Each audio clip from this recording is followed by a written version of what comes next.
My rule of thumb is make sure you have in your product listing at least, one or two flat lays for those very literal people that want to see the garment very plain and basic, or the item or whatever it is. If your item is something that is like carried or worn or even actually used, like skincare or whatever, good to have at least one or two photos that demonstrate the use of the product. So whether that is showing how it fits or showing movement or showing in context being used to kind of reinforce that idea of what you're offering beyond just the physical product.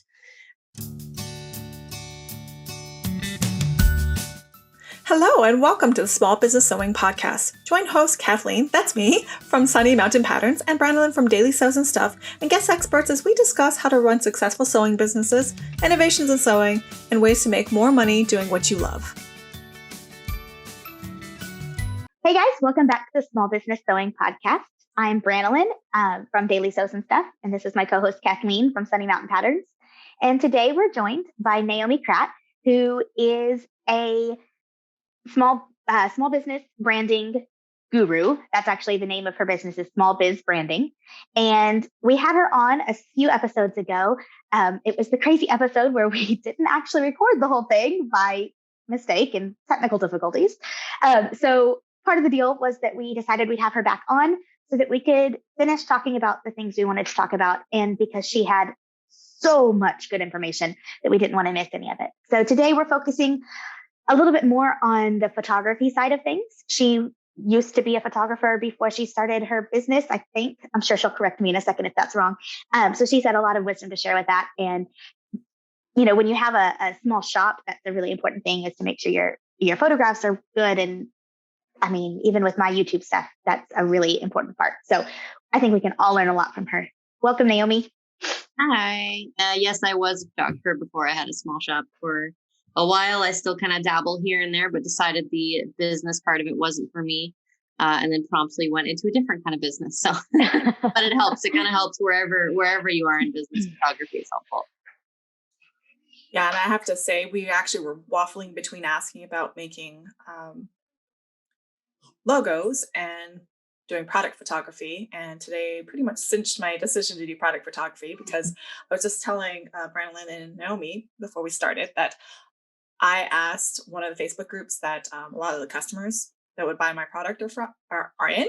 And I was like, look, what's going on with my shop? It's kind of dead. Like, I'm making a few sales, but not as much as my research suggests. And like, I had 500 responses, and the majority of them are, your product photos are terrible. I mean, they're also saying your sewing is horrible. And they didn't know it was my sewing, but they're like, the sewing's not good. I'm like, that's me. My sewing's not good. But mostly it's the product photos need to get fixed. This is entirely self-serving today. I mean, that's kind of the whole point of this, was just to talk to smart people to give us information and just, by the way, share it with other people. You guys are going to have like phenomenal businesses by the time you're like two episodes. Which, by the way, Naomi, your episode, which it's episode 2, which was shop branding and image with Naomi Kragt of the Small Biz Branding. Oh, I probably ran out of naming convention there. That's the most listened to episode out of all episodes. Nice. Well, we've had quite a few, like 10 after that, or 8 after that. So nice. Congratulations. Well, glad people liked to hear what I had to say. All right, so let's jump into this. Honestly, I don't even know what questions to ask, because photography is like so not my thing. I'm raising my hand. Yeah. I got like a whole bunch. Like, I know what to ask. Okay. So first, let's go with lighting. Because that's one of the key elements that affects the quality and look of your product, right? It is the key element. Yeah. What's more important to have? Like, have it outside in an overcast day, or inside with artificial lights? Take a guess. You know what? The time and time again, the amount of times I've heard people say, I take all my photos at night. How can I create good light inside? Sorry, I don't have a good answer for you, because unless you have thousands of dollars worth of equipment, you can't rival natural light. It just can't be done. It is just the way our body responds to natural light. Our eye wants to see natural light. It is the most attractive to us, and can only be duplicated with these light boxes, essentially, that, are used by like high fashion photographers that are, they will fill half of your room. And most of us don't have that kind of equipment. And honestly, you don't need it. It's really not necessary. What you need is to be outside, and everybody has outside pretty much. So unless you are literally living in way up north where half the year you literally don't have sunlight, then maybe that could be a problem for you. But I seriously doubt that very many people are living up there and having issues with their product photography. So if you have outside, you have the ideal lighting situation. There are some places that obviously get more sunlight than overcast days, which isn't as ideal. But then you just basically need to find some shade, wherever there's a shadow. That's where you need to head, basically, for your lighting.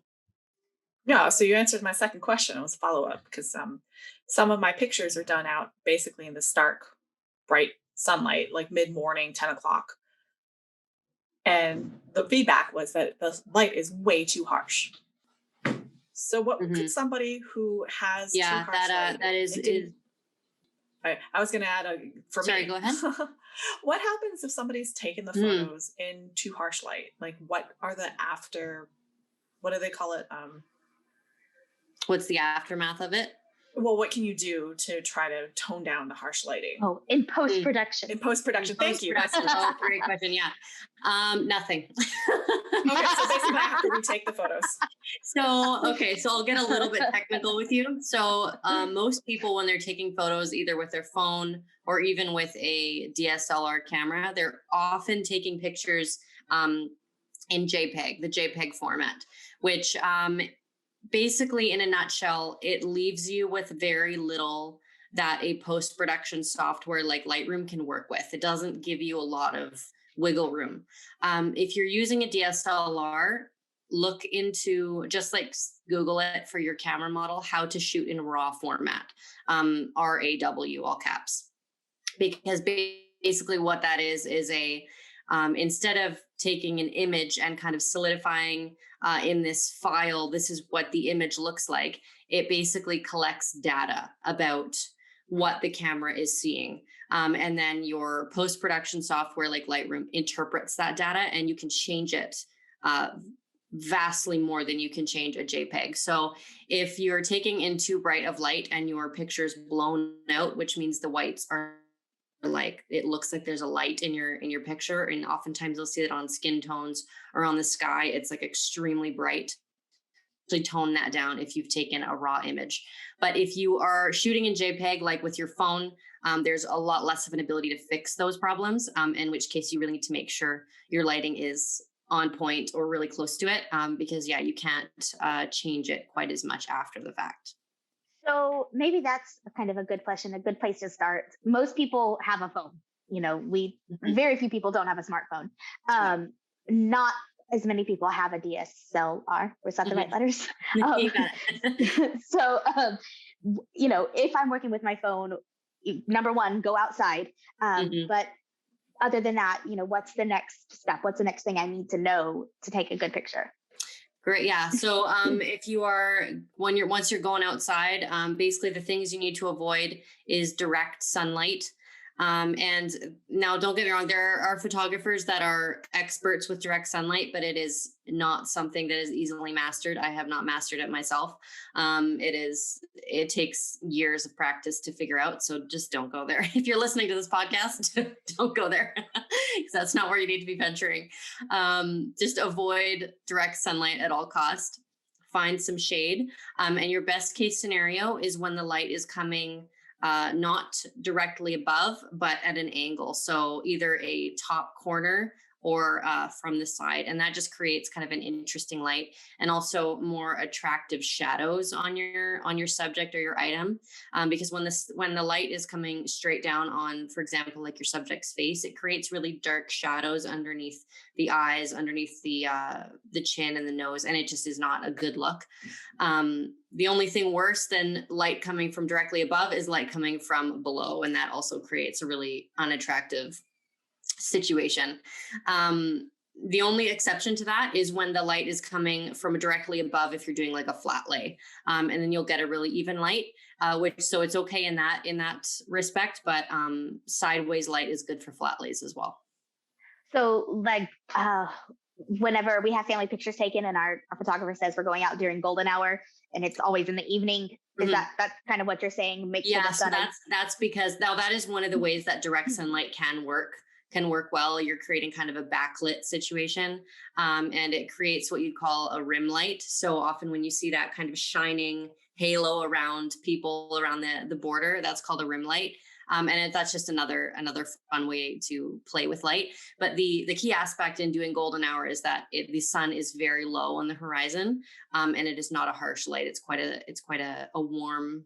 So the golden hour light is definitely harsher than overcast, like clouded light, but it does create more of a dynamic look because the sun is low. So it's kind of just one way to play with light.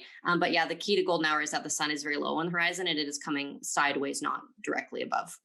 That's only if you're going to use that as your aesthetic. Correct? Yes. So that is directly related to a very specific aesthetic. I'm glad you brought that up.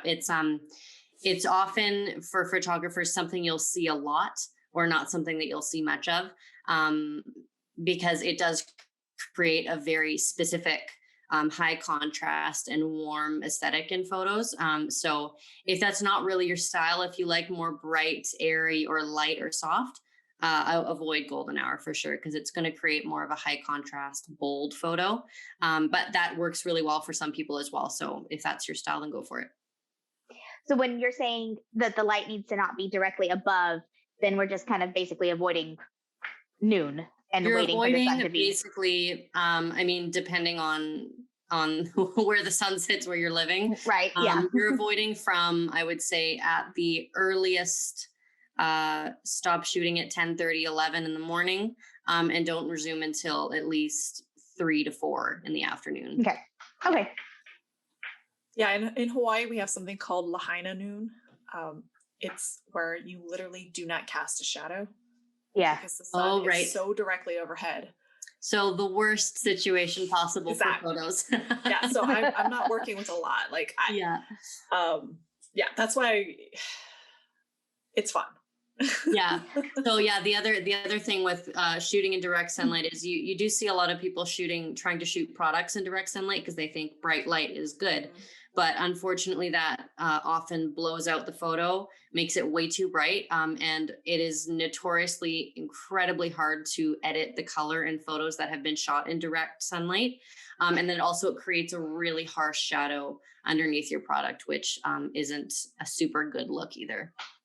Right. So it's a contrast between, say, if you're a wedding photographer trying to get people to look good, mm-hmm. versus a product photographer where, yeah, you want the models to look good, but you really need the product to look good. Mm-hmm. Yeah.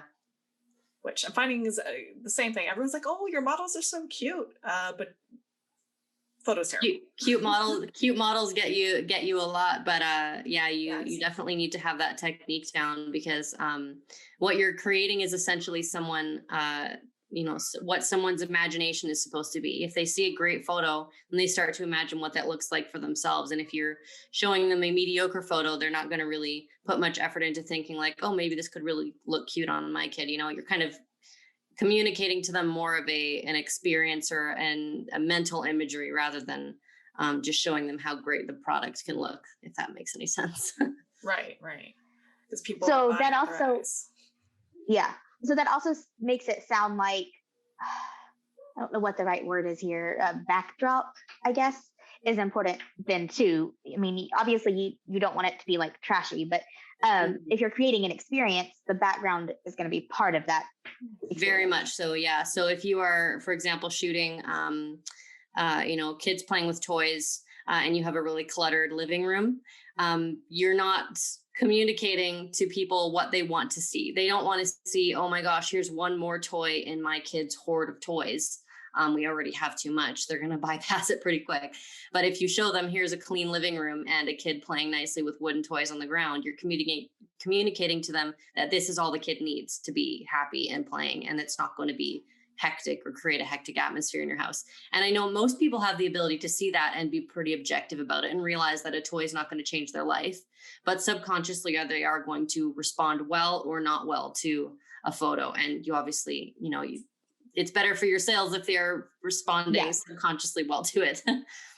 So if we're talking about settings, like say you wanted to take pictures outside, what would you look for a background to make a product stand out? So that definitely depends on your aesthetic. So if you are looking for more of a moody situation, try to juxtapose your subject with the background. So moody photos are best often when you have a darker background and a lighter subject. So what you want to actually look for is, for example, if you had like a row of trees, you're looking for the shadows where the parts of that photo in the background are going to be dark. And then you want to look on the ground in front of your background and find those patches of light, soft light, where the light is kind of coming through. If you're in trees, coming through and lighting up the ground a bit more, because that's where you're going to want to place your subject, because you're going to get a brighter light on them, and then a high contrast with your background. If you're going for more of a light situation, I would avoid shooting directly into the sky unless it's quite overcast and it's not going to make your photo too bright.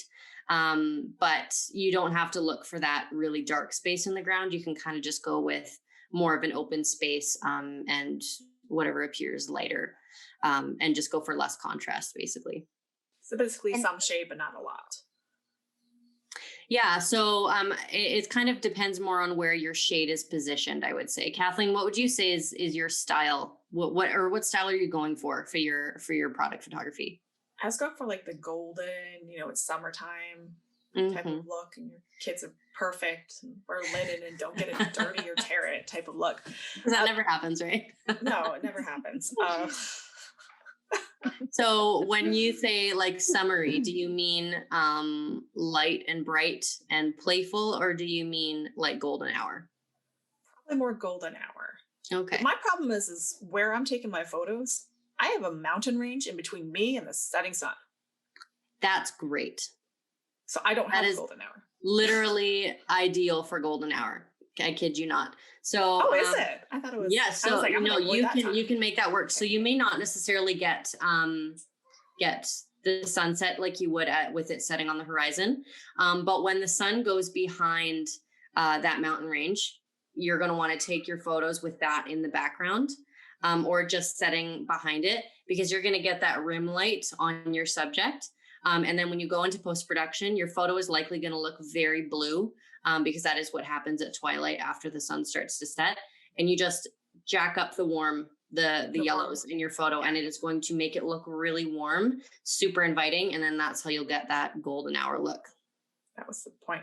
Okay. So the actual question was, what do you look for in the background so it doesn't look too busy? Because I know a lot of people don't consider it when they take pictures of their kids. Like they're just snapping pictures and the kids are like in front of 5 cars or exactly. So a chain link fence. Great point. Avoid cars, avoid clutter, avoid houses if you can, unless it's going to be a really clean slate background.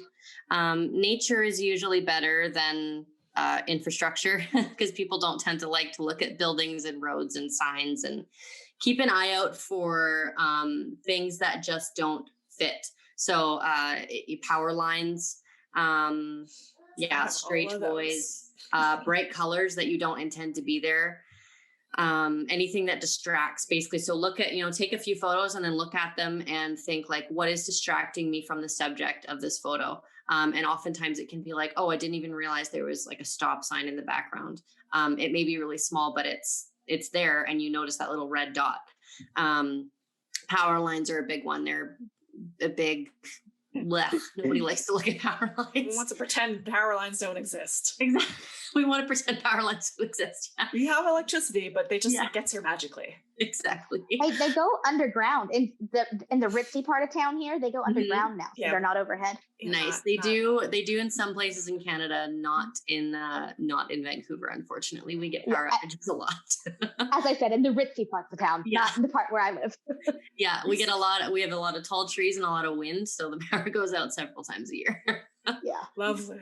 Yeah. So what about? I've seen a lot of styles where they have blurred backgrounds, especially for kids.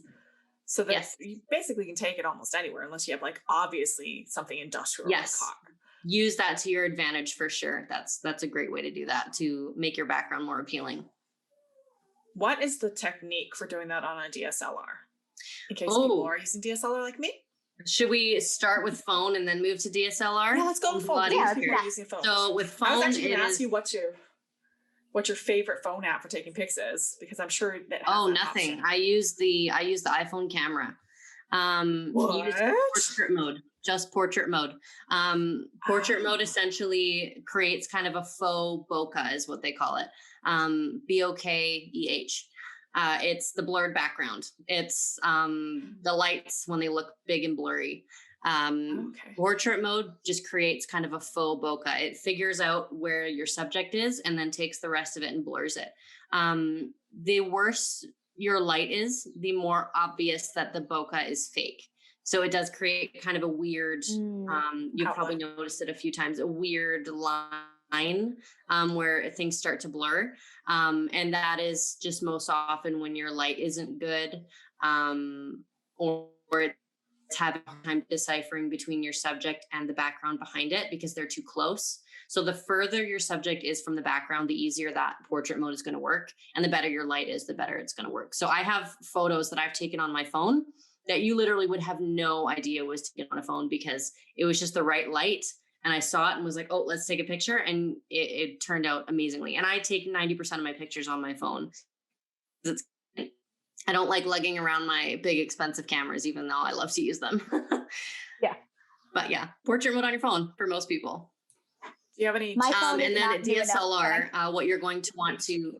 Do you have any tips to use your phone on portrait mode if you're taking pictures of something that's fast moving, like a little child or a dog? It's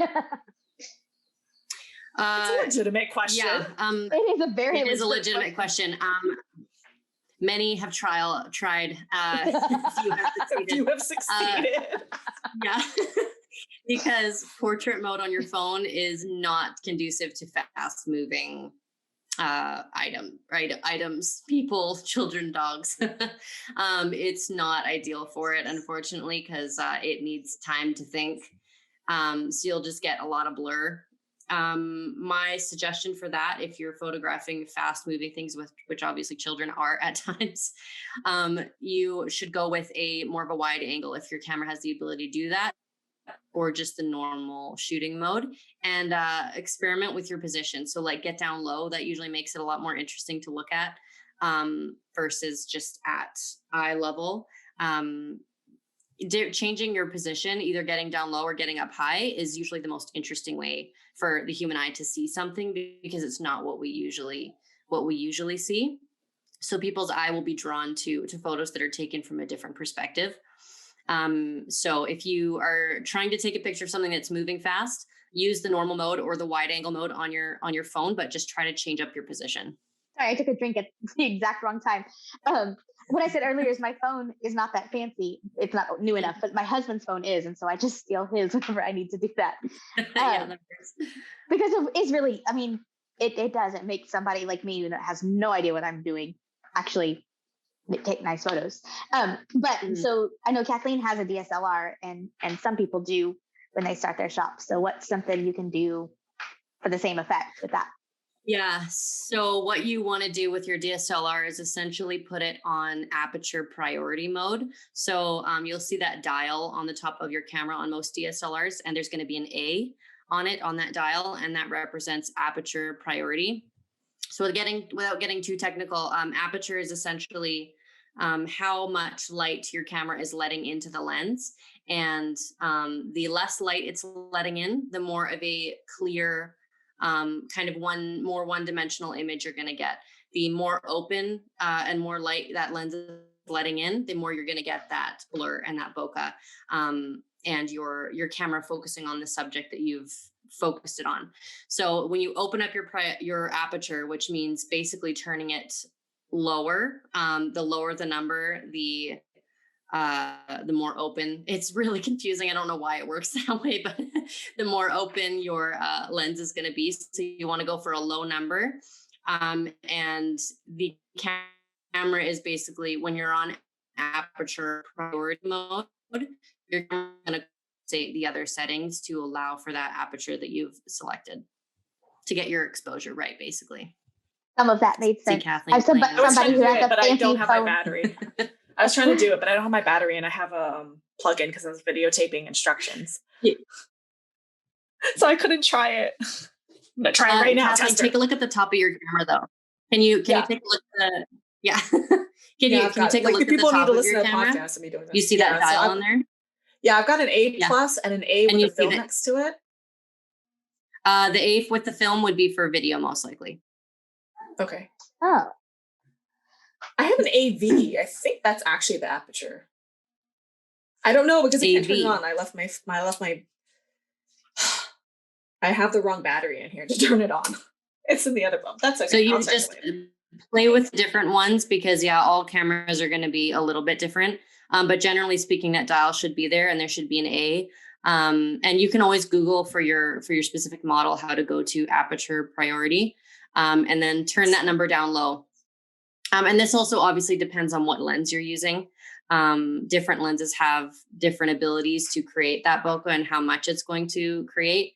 But generally speaking, don't shoot on auto because it's usually not going to create very pretty images.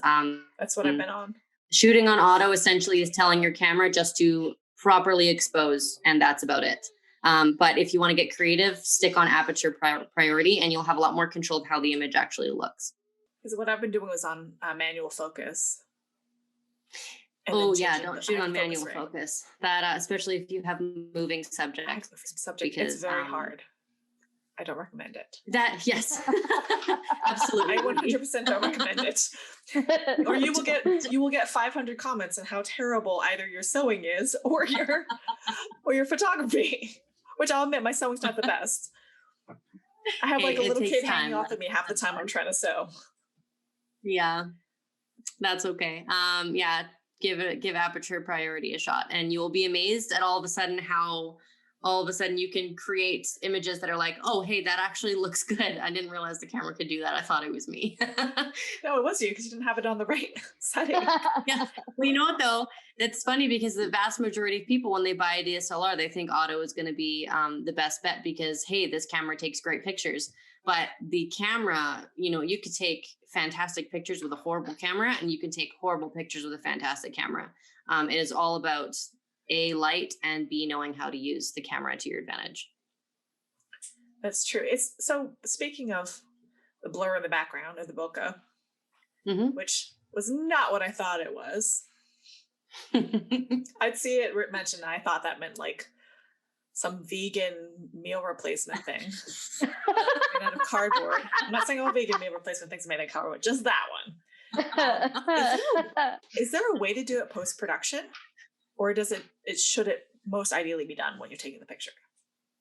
I'm sure there is a way to fake it, but nothing is going to be as good as getting it straight out of your camera. If that is not an option, like if you're trying to shoot a fast moving object, which even on a DSLR with a low aperture is hard as well, because your camera is basically saying, I'm going to focus on this very specific point and everything else is going to be blurred. So if something's moving, to get it in the right focus or frame of focus is pretty hard. There's definitely ways, I'm sure, to do it in post-production, and apps or programs you can use. Obviously, getting it right out of your camera with bokeh is the best case scenario. But I mean, I wouldn't doubt that there are programs out there that you can create that with. I just haven't looked into them myself. I know some phones can after the fact as well. You thought Boca was a meat replacement. I thought it was a place. It sounds like a place to me, like some tropical place. like Boca Raton. Like Boca, Oh, and yes. like Boca Del Vista, isn't that from Seinfeld? Boca Del what? Vista or something from Seinfeld. Oh, I don't know. So I've also gotten input that, you should take like 1,000,000 photos. Are you a one and done kind of person? Or are you the take a bajillion photos? No. So there is a very specific reason that when people ask photographers, will you give me all of the photos that you take? They will say, absolutely not. Because usually you will have, okay, so for example, I did an engagement shoot for my brother-in-law and his fiance a few days ago.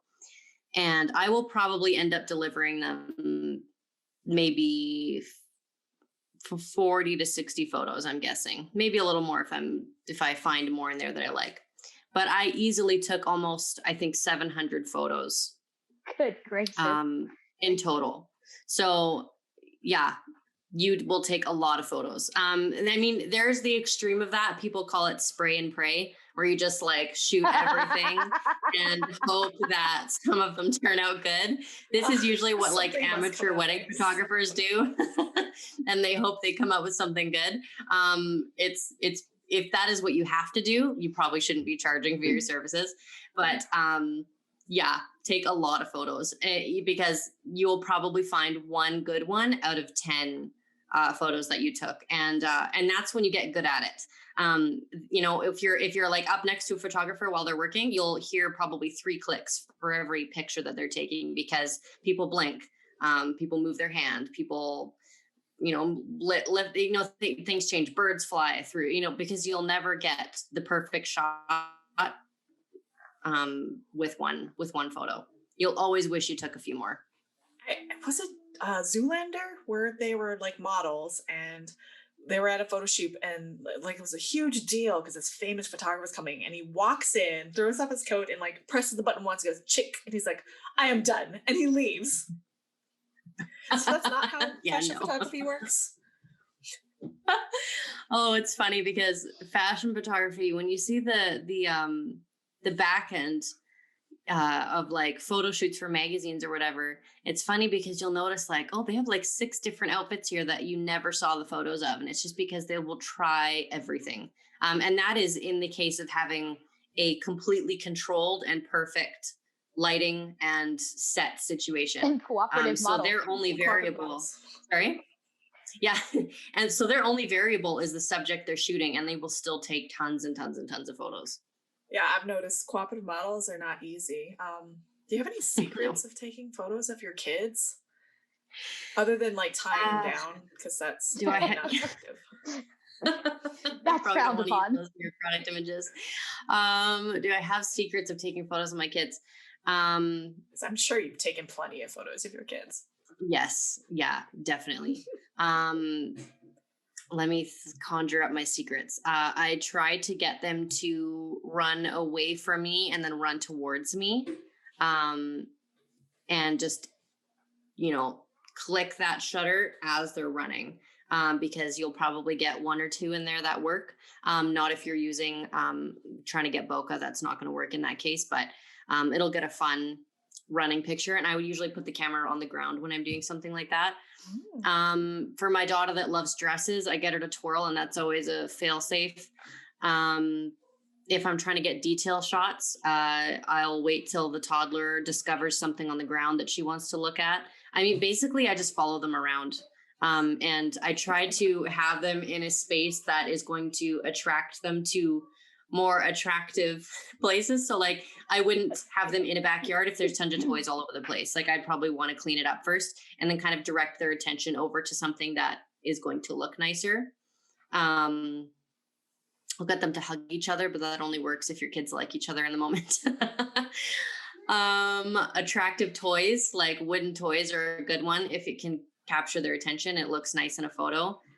That's a great way to actually collaborate with other shops as well. If you're collaborating with like a toy shop.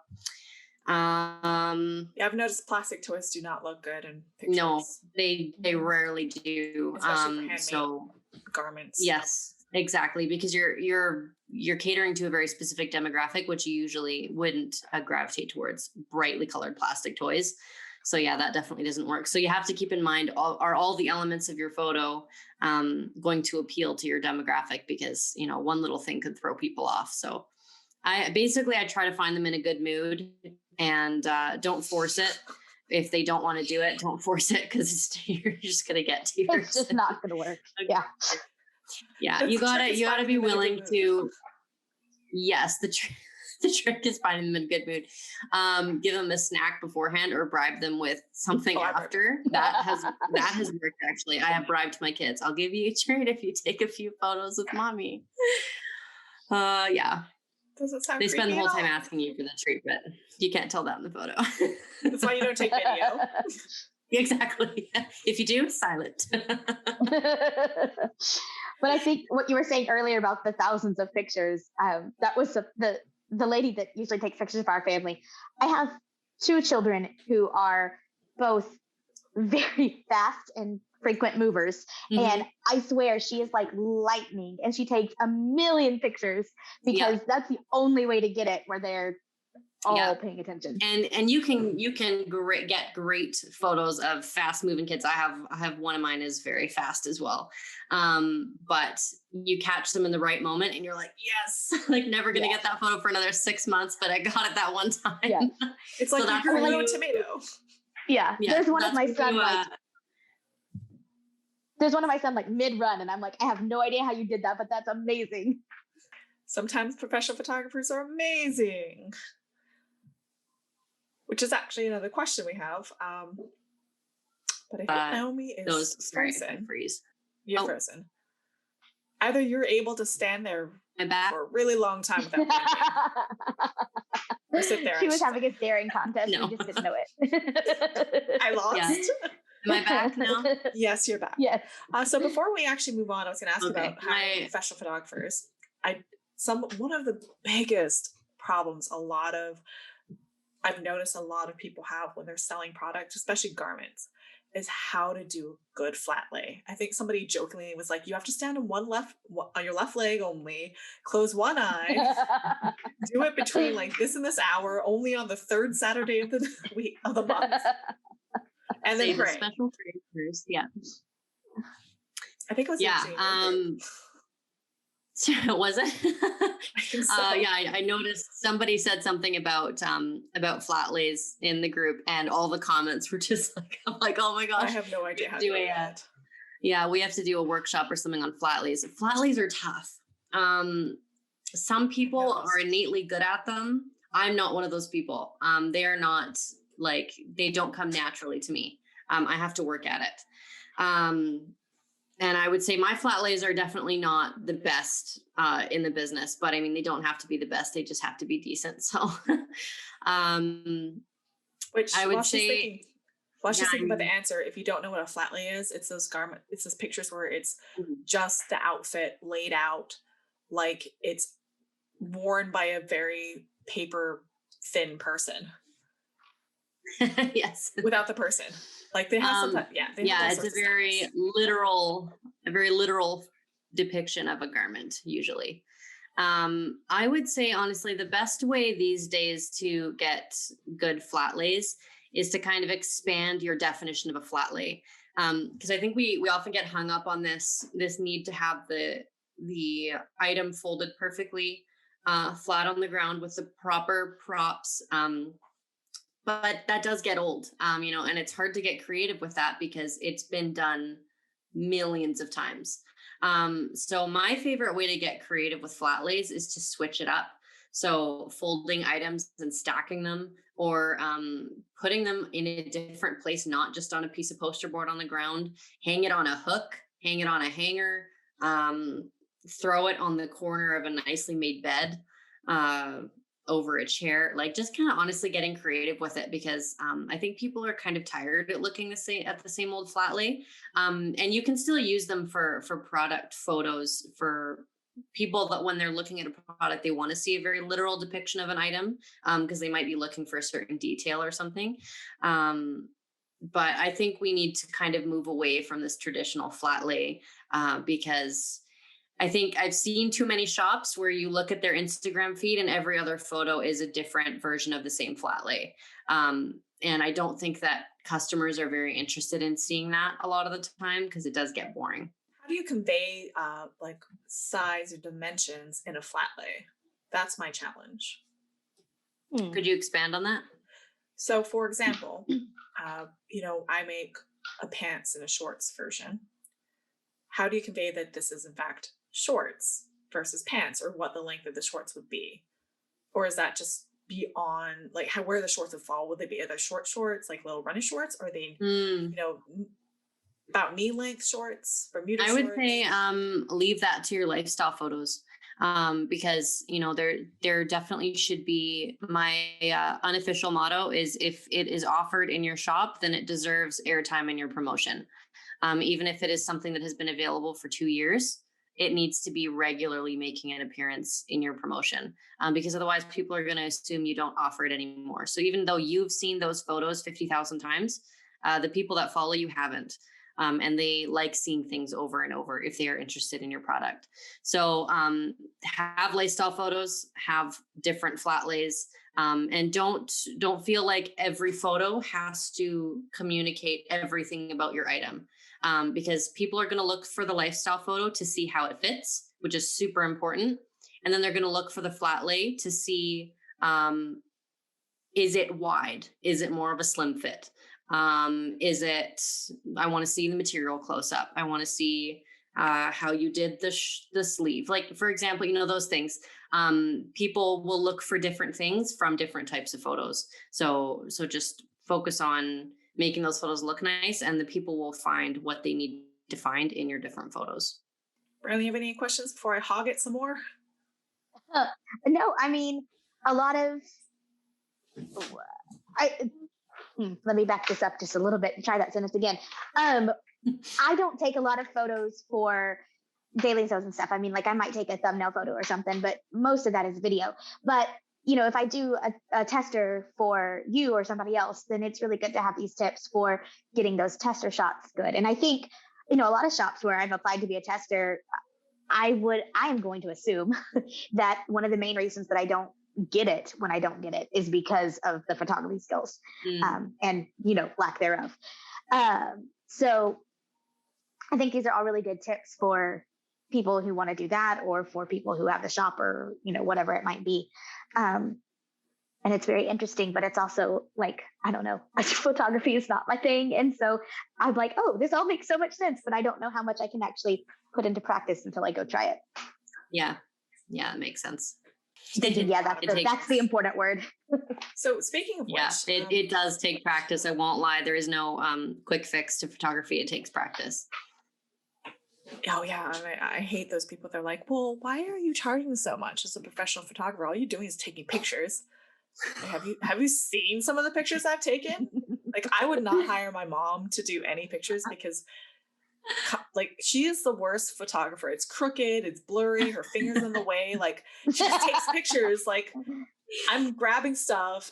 I'm on, like, what's that? The grocery game where you have to grab stuff to get out. Like, she's just grabbing stuff and throwing it in the cart. Like, that's what it looks like. Like, there's no thought. Yeah, the probably the biggest insult you'll hear from photographers is when people say, your camera takes such good pictures, and you're like, oh, you don't know, it's you know the settings, your camera. Yeah, I mean, like I said, you can take horrible pictures with a good camera. It's all about practice, and it took me years to have a vision in my head for what I was trying to achieve with a picture, and then actually following through and being able to create that vision. I remember one of the first times that actually happened. I had a vision, I took the photo, and I was like, it worked. What did I do? Did anyone see that? And that was years into practicing it. Can I do it again? And then slowly it just happens more and more from that point. It's kind of like driving. Like, nobody goes, hey, you have a good car. Your car's a good driver. No, you're a good driver. Your car's really good driver. Very good. I mean, maybe later in the future. It has a little bit to do with the equipment. But I mean, you do need a car to get there, but you have to be the good driver. Of course, if you're listening to this in like 10 years when we have all automatic cars, it's a whole different story. You're like, what are you talking about? Cars drive themselves. So Driving. at what point do you figure out when you might need a professional photographer versus trying to do it yourself? Hmm. If you don't have the time to put in to learn it or the willpower. I mean, don't spend time. Um, don't waste your time if this is something making you miserable, or you simply do not have the time to practice each time you're taking photos. And also, I mean, I had the complete ability to take all my own photos when I had a shop, and I still did collaborations with photographers because there's no harm in a variety of photos, and take some of the edge off of you, and it allows you to have more diversity in your photos and your models, in your presentation online. So, I mean, it's kind of up to you, but I would say the more miserable photography is making you, I mean, implement some stuff first. And if you feel like, I think I could get there, but I don't have the time for it, maybe look more into collaborations. But even if you can do it yourself, look into collaborations because there's really no harm in it. So, what are some ideas for doing collaborations? Like, how would you approach a photographer and ask them? Because, like Kathleen said, you want to value their time and it takes skill. But also, if you're a fledgling shop, you might not be able to pay lots and lots of money. Well, yeah, I would actually recommend avoiding professional photographers, because they will be expected to be paid, which is entirely reasonable. Right. But Yeah. there are so many people on Instagram that are not professional photographers, but they are exceptional. And they do it because they love it. And honestly, I have found probably more um, people on Instagram that take exceptional photos than actual professional photographers that take exceptional photos. There's a lot of pro photogs out there that are pretty mediocre. And you do not have to be a professional to take amazing photos, especially with Instagram. There are semi-pros all over the place. And there are tons and tons and tons, especially moms out there with a nice camera who know how to use it, and just want free clothing or discounted clothing. So how can you filter those out to make sure that they're actually good at taking product photos? So, not everybody sells garments. They might sell bags or accessories. How do you know that the person you're getting in a partnership with can take the type of, highlight your product well? I would definitely say that it depends on what their feed looks like. If someone is taking like beautiful landscape photography, I probably wouldn't approach them to highlight your handmade bags, because they may take beautiful landscape, but they may not have an eye for photographing movement or use of something. So take a look at their feed and try to envision your product in those photos. And if it's working, or if it's working, like approach them and say, I think that this would be a good fit. But if you'd have a hard time or expect them to kind of change their style to incorporate your product, then it's probably not going to be a good fit. That's actually a good way of doing it, looking at what their Instagram feed looks like. Yeah, look at their Instagram. That is their portfolio. Yeah, and if you can easily imagine your product in those photos, then they would likely be a really good fit for you. Right, because you certainly don't want to be hiring somebody that's, if you are doing things like a food showcase, obviously not sewing related, but you don't want somebody that specializes in doing weddings because exactly, it's a completely different skill, completely different, same vice versa. Exactly, completely different workflow. You don't want them taking pictures of your kids, but they're food photographers. Exactly, yeah, because it's an entirely different workflow, and food, like, for a great example, food photography, for example, is an art in itself, and it is something that takes a lot of skill. But they are taking photos of a completely still and controlled item, that which will not run around, like, scream and poop. Exactly, but it's like flat lays. It takes skill, and it takes a very specific skill.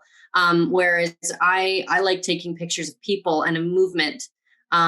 Food photography would be lost on me. I could take a decent photo, but not nearly to the level of that a professional food photographer could do. And vice versa, someone who does food photography, or for example, newborn photography, where it's very controlled and calm, would probably very much struggle with like young kids. because it's just not in their realm of expertise. So supposing you wanted to get a photographer, and say you were doing model garments of an adult. Let's not be selfish here. Me. Let's not be selfish. But you don't have anyone that actually specifically goes, I take pictures of modeled garments. What would be the closest equivalent type of photography that you would look for? Would it be like portraits, or would it be lifestyle pictures, or family photos, or something that I didn't list? For adult. Oh, sorry, you cut out there for a second. Can you give me the example? It's impossible. Again? I am completely hearing myself this whole time I've been talking. So I'll repeat myself when I edit this. So say if you had a shop selling adult garments, like women's dresses, what would be the equivalent photography skills that you're looking for? Because nobody's going to be like, unless you actually live in New York, for example, going to say, I take fashion photography of women's garments. Yeah. I would say look for a lifestyle photographer, someone who is a blogger, who likes fashion, who does a lot of like outfit of the day posts. Basically people who like to take pictures of themselves looking cute, because that is going to be your best bet for someone that wants to show off an outfit. Which, by the way, that's hashtag OOTD. Yes. Want to know? Outfit of the day. Probably it took me a very long time to figure out what that stood for. Oh yeah. Outed? What? Outed? What's that? We are so not. Yeah, look for people that like kind of exemplify what you're going for image wise. That does not have to be like, oh, I photograph, adult clothing, but just again, can you imagine your product in their existing photos? So I'm assuming that somebody that exclusively takes like high school or school portraits, probably not. Unless you're going for a very specific aesthetic, I would probably avoid that. Yeah. I think that that doesn't mean that they're not skilled and be able to do other photography. No. But if that's bread and butter. Yeah, exactly. So that's a great way to describe it. I have a feeling that most school photographers are not what you would call passionate about school photography. It's most likely it most likely pays the bills. And you know what? There's nothing.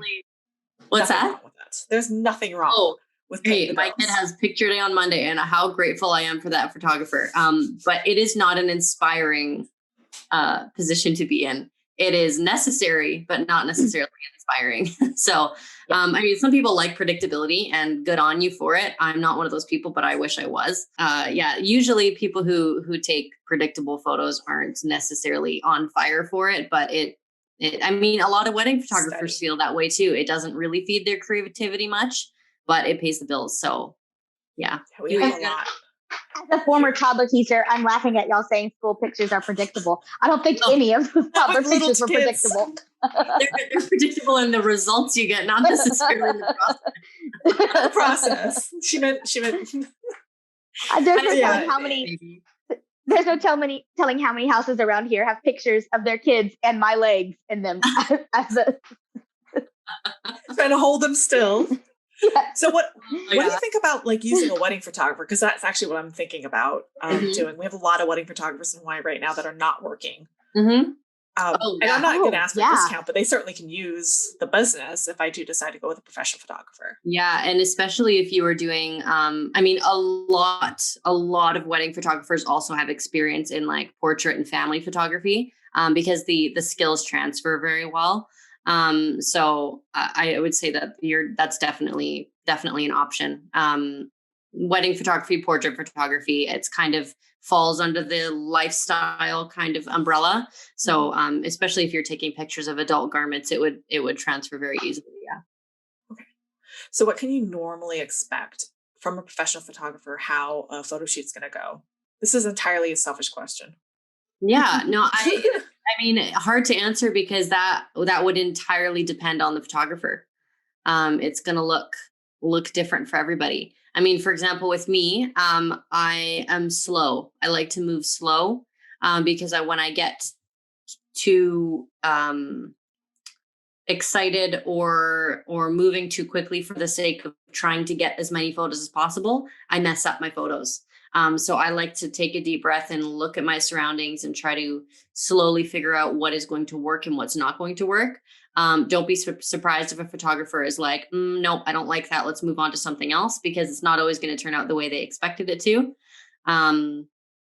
Yeah, I mean, it's going to be different for everybody, but it's not going to be this. It's usually not going to be a like, like you see it in the movies, like, yeah, click, click, click, click, So no one click and done. Like I'm spent. Yeah, done. It's usually more experimenting and depending on the photographer's style, it could be more posed, it could be more them prompting you to move a certain way or interact a certain way. It really just does depend on the photographer.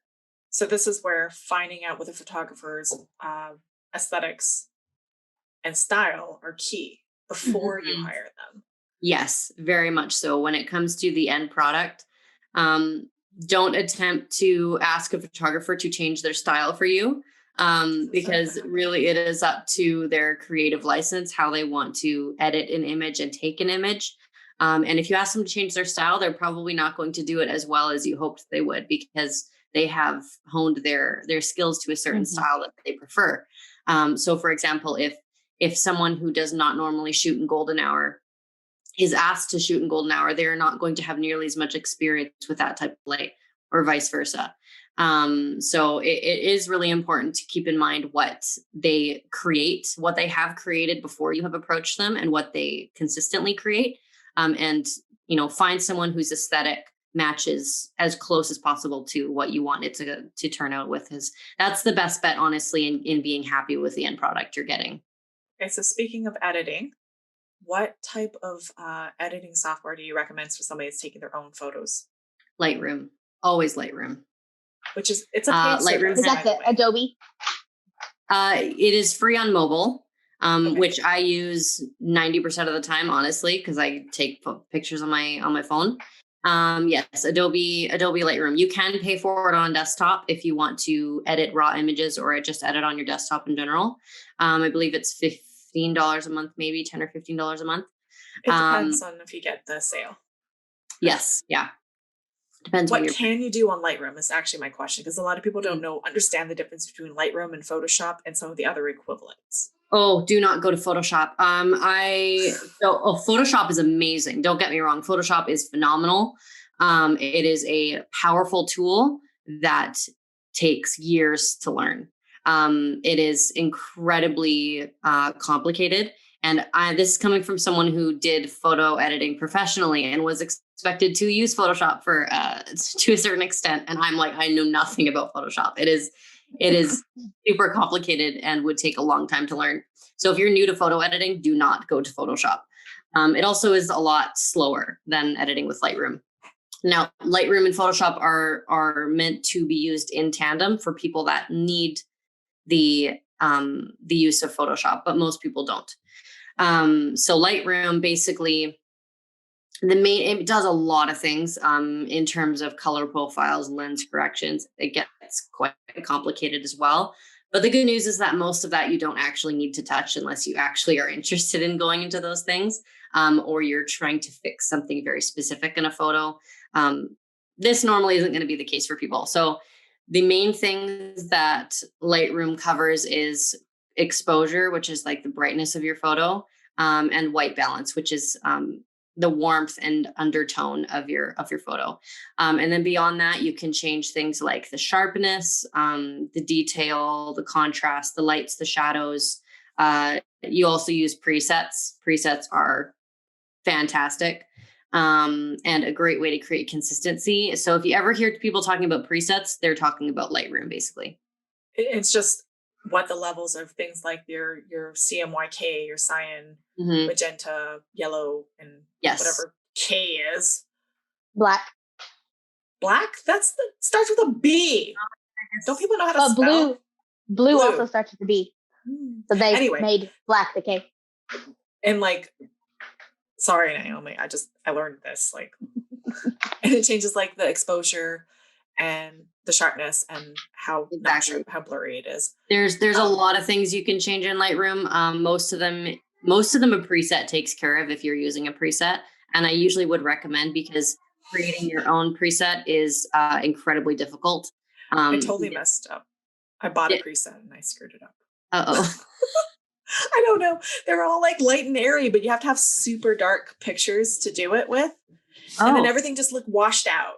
And I was like, duh, what am I doing? Ooh, send me some examples and I'll help you with that, because there's some tweaks that you can do. Usually, so that's the thing, is finding the right preset, but then also some presets will work for a lot of different lighting situations, and then some work for very few lighting situations. It really just depends on the preset.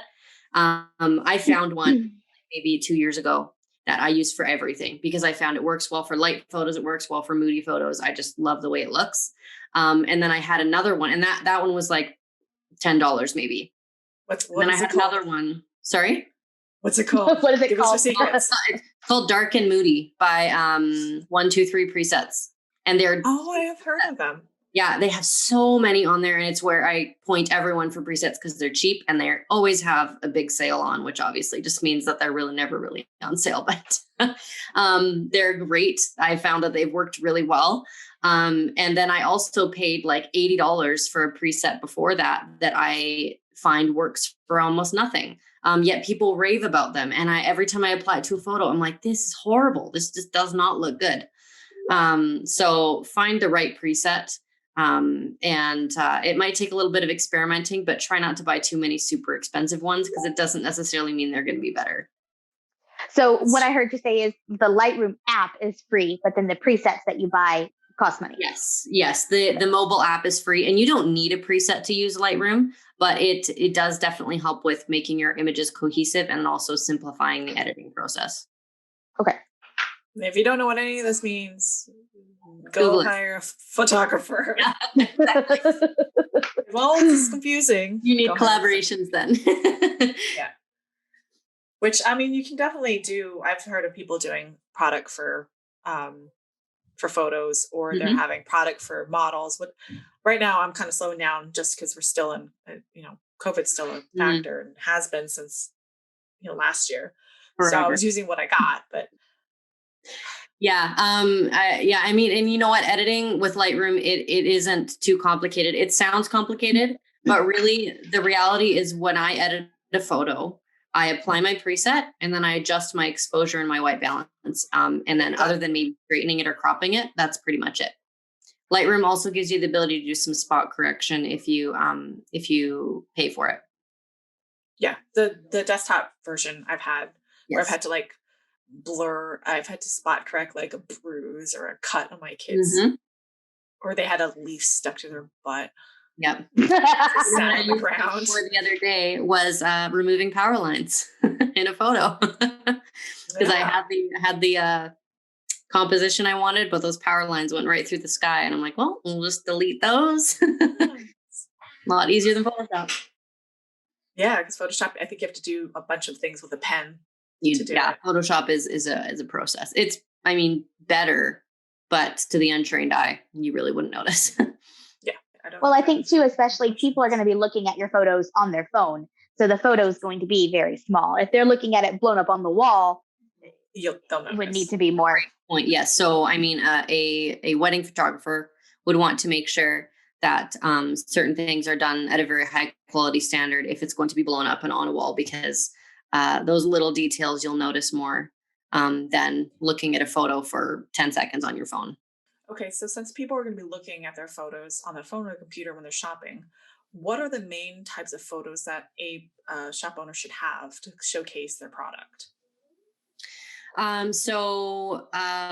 rule of thumb is make sure you have in your product listing at least, 1 or 2 flat lays for those very literal people that want to see the garment very plain and basic, or the item or whatever it is. If your item is something that is like carried or worn or even actually used, like skincare or whatever, good to have at least 1 or 2 photos that demonstrate the use of the product. So whether that is showing how it fits or showing movement or showing in context being used to kind of reinforce that idea of what you're offering beyond just the physical product. Yeah, basically that's the rule of thumb: one or two lifestyle, and one or two flat lays. What about detail shots? When would those be necessary? Detail shots are I would consider those to be flat lays, so I should have clarified that. And that's another more interesting way to take flat lays as well, is zooming in and getting in on those details. It's not a must if the detail isn't something that is really important to the garment. But if it is something you want to draw attention to, then definitely put detail shots in there as well. Okay.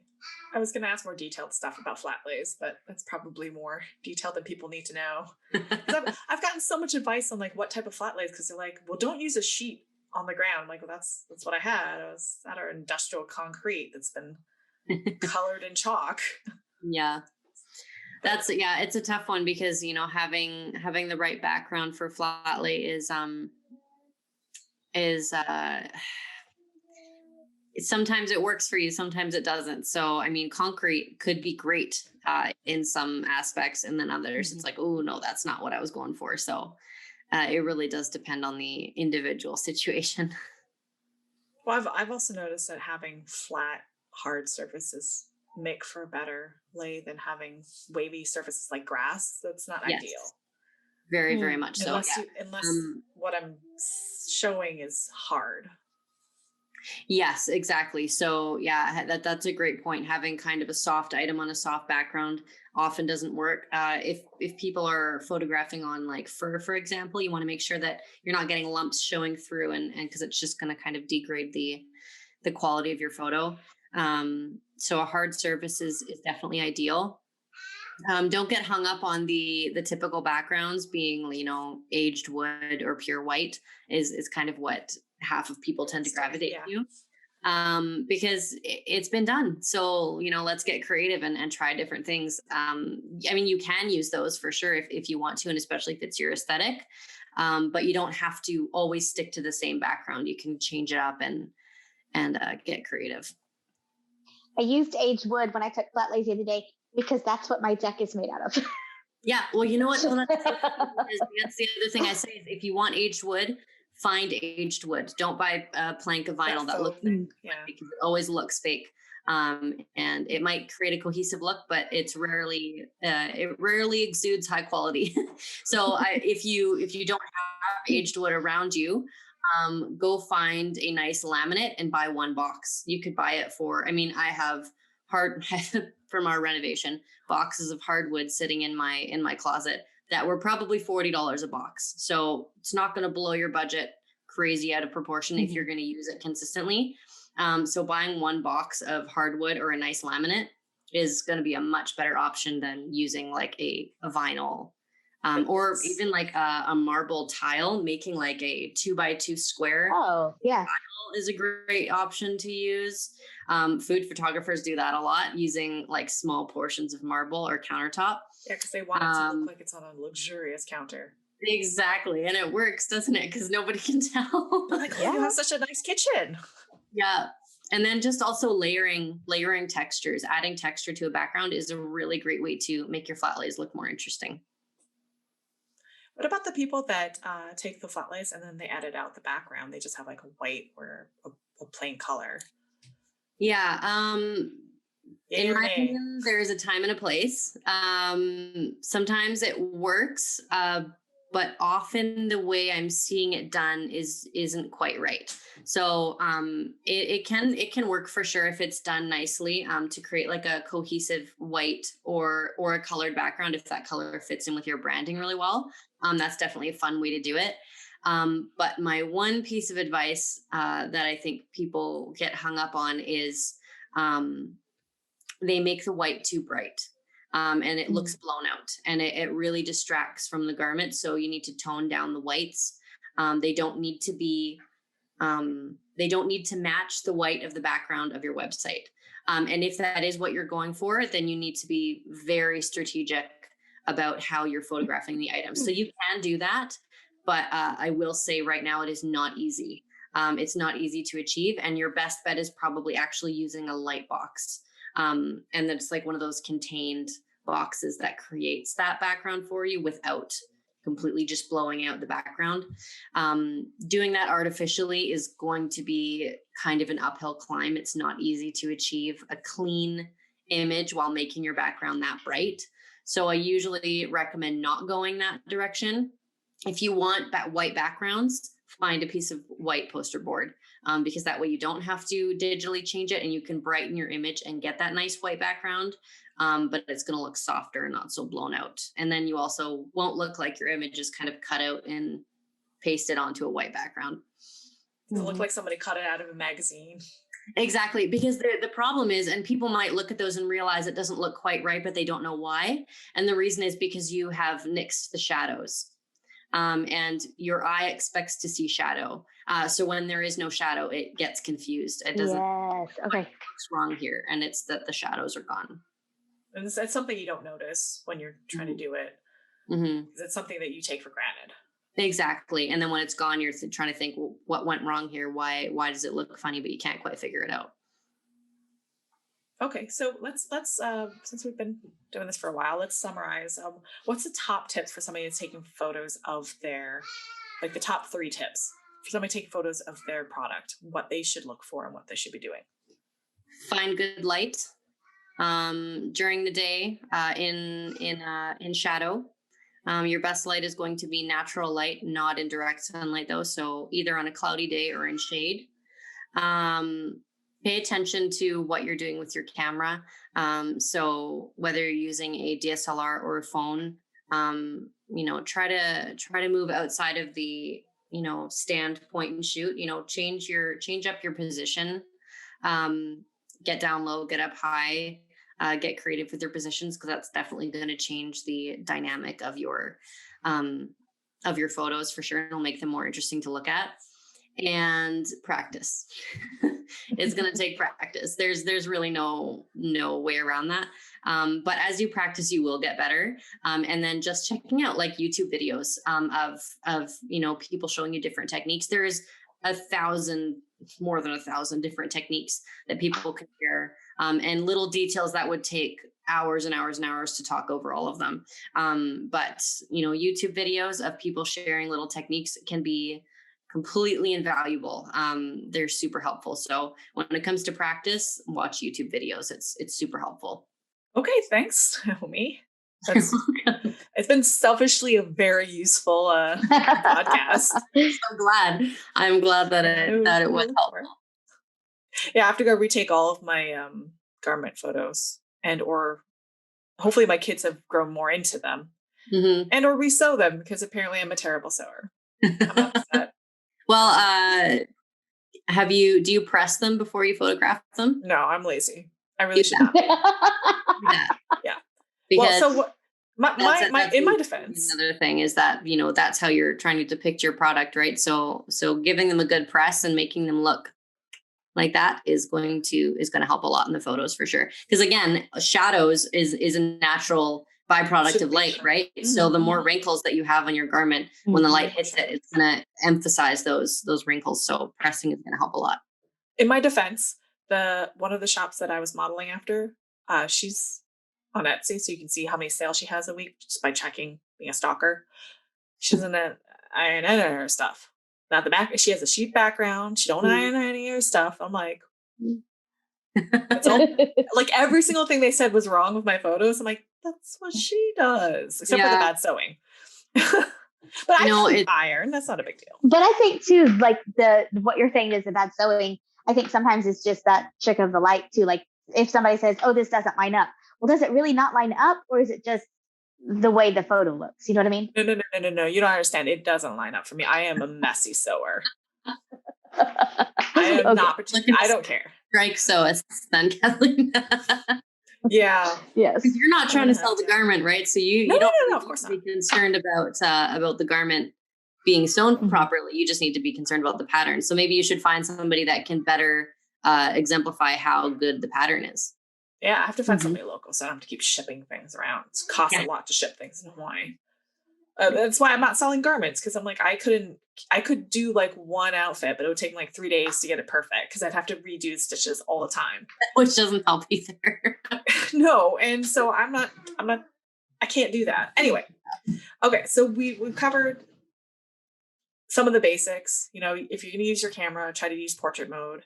Try to make sure you have nice, clean, organic looking background. So unless it fits with your niche, don't have industrial looking things. Yes. You know, even if it's your niche, like cars, probably not a good idea.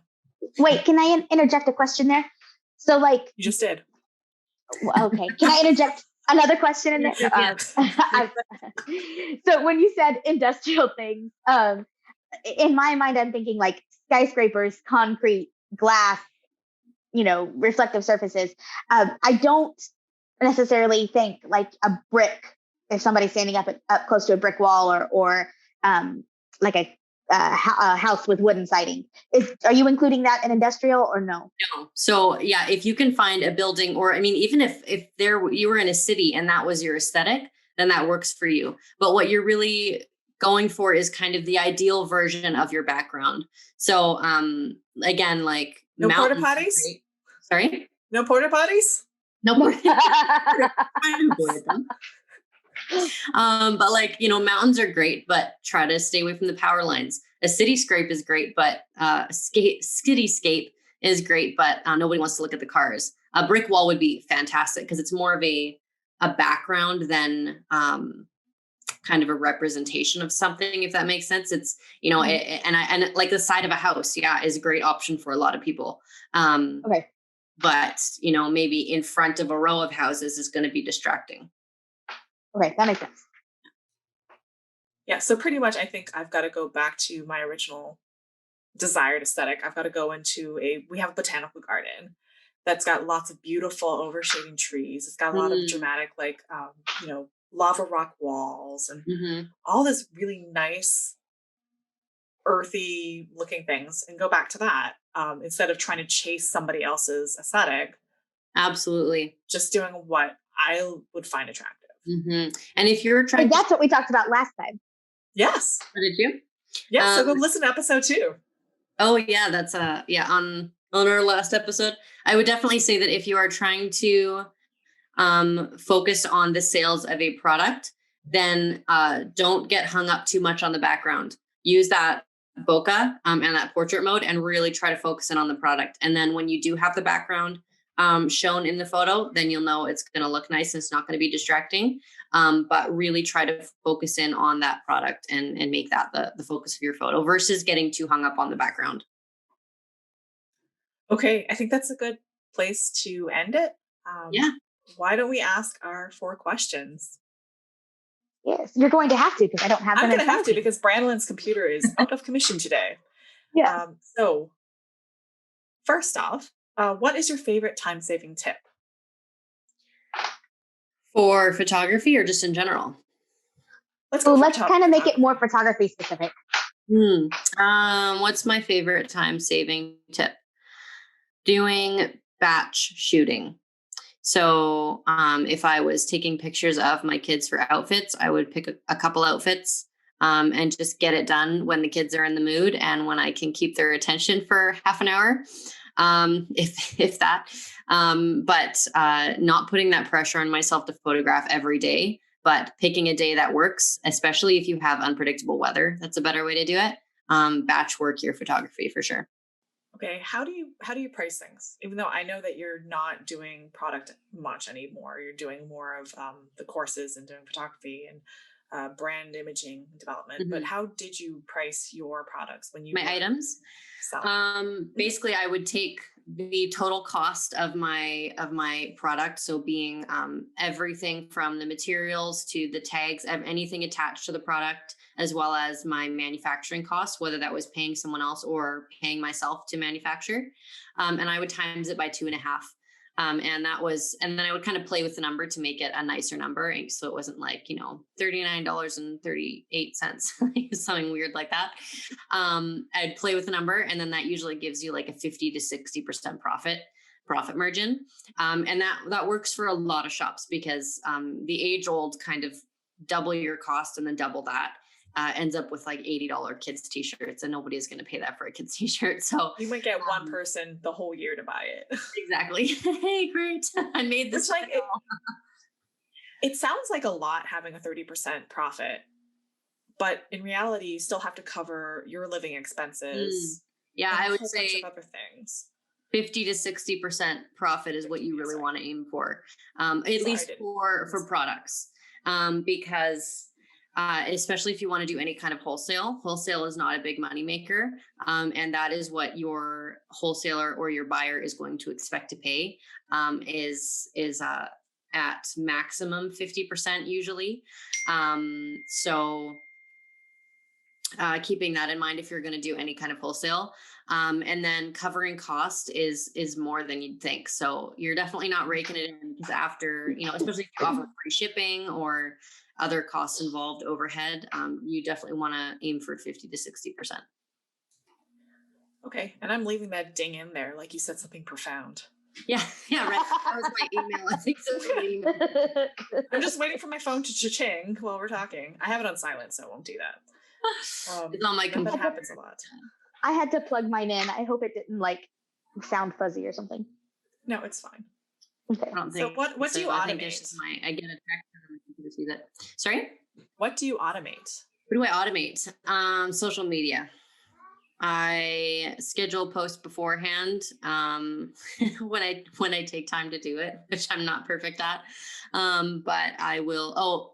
Social media and then email as well.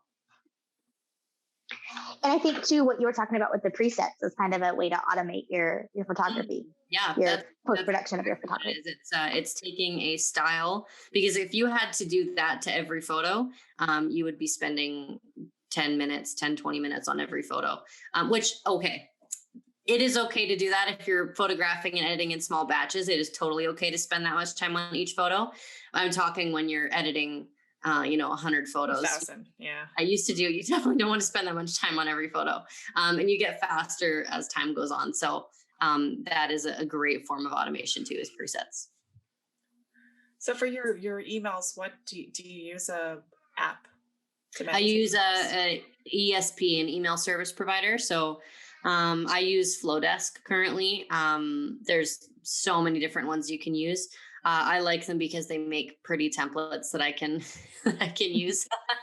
But yeah, basically I'll write my emails beforehand, make them nice, and schedule them for whenever I want them to send out. Okay, and now the most important one, and please, you can definitely mention your course. Where can people find you? You can find me mostly in Small Biz Branding on Facebook.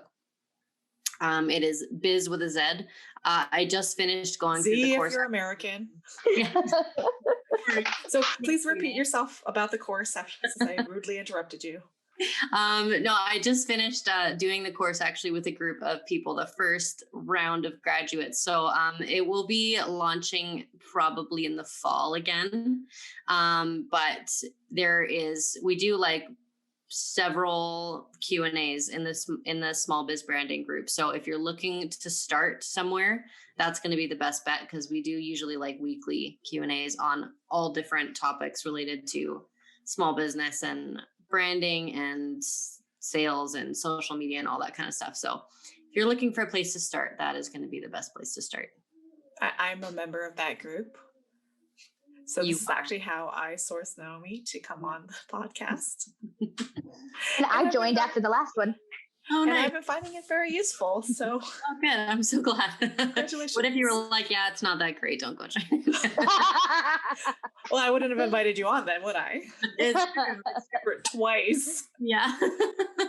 So if you want to know why we're laughing, go to listen to episode 2. You'll find out that me, forgot to press record for like an hour. And we had it was amazing. You guys do not know how much she talked about selecting font and colors and everything that you needed to get started. So if you want to know about that, you're going to have to wait and look out for her course. Yeah, we do talk about that in the course. And then also there's going to be more smaller trainings and stuff on all that good stuff in the future as well. So keep an eye out for that. All right. So let's kind of try to land this plane, because I feel like we've gone all over the place. All right. So Kathleen also has a course out. If you are a designer who wants to sell projector patterns, check out her course because it will tell you how to actually make your pattern projector friendly.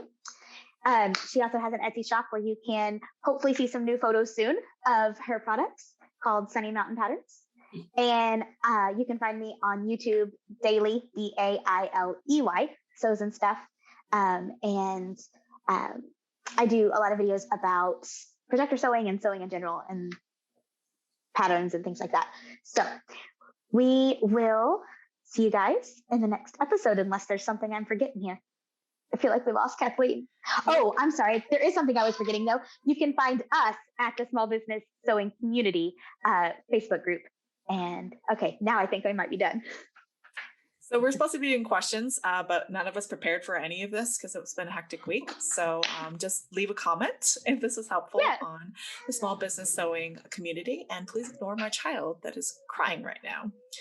Because it is not nighttime for me, but it's nighttime for Naomi and Branlin.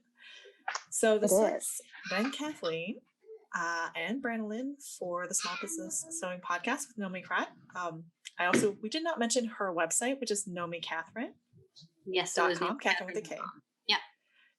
So if you're interested in the course or you want to see what else she does for business branding, go ahead and go to the website or join the Facebook group. It's very useful. I'm just going to let you know.